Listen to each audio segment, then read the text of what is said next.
अमेरिकार बेआईन भाव रोकुवा भारतीय तृतीय बैच देश में पहुंची 112 जन को नहीं आसी विमान गत राति अमृतसर में पहुंची C-17 ग्लोबमास्टर विमान में आसी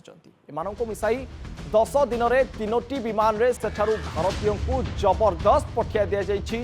मोट 332 जन आसिले गत राति आसीथिबा भारतीय मध्यरु 44 जन होउचंती हरियाणार 33 जन गुजरात 31 जन पंजाब और 2 जन उत्तर प्रदेश तेज निज निज घर को पठाइबा सरकार पक्षर व्यवस्था करा जाइछि। फेब्रुआरी 5 तारिख में प्रथम बैच आसीथिले 104 जन भारतीय द्वितीय पर्यायर गत शनिवार राति आसीथिले 116 जन तेबे एमानक हाथ गोड़ बांधी खाइबा को पीबा को किछि न देई पठा जाइथिबारु ताकु नै क्षोभ प्रकाश पाइछि।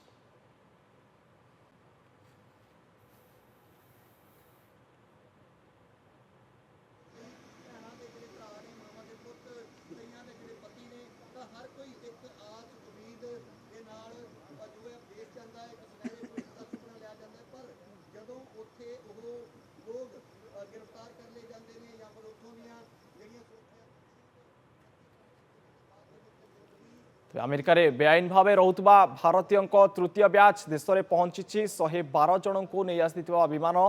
गत राति अमृतसर में पहुंची C-17 ग्लोबमास्टर विमान में आसी किंतु बड़ कथा होकर हाथ गोड़ बांधी खाइबा को नदे जबरदस्ती से देश को पठाई गोटे प्रकार अभियोग हो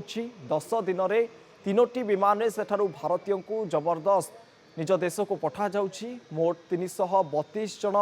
वर्तमान सुधा आसिले गत राति आसीथिबा भारतीय मध्यरु 44 जन होउचंती हरियाणार 33 जन गुजरात और 31 जन पंजाब बोली जहाँ सूचना रहुछि।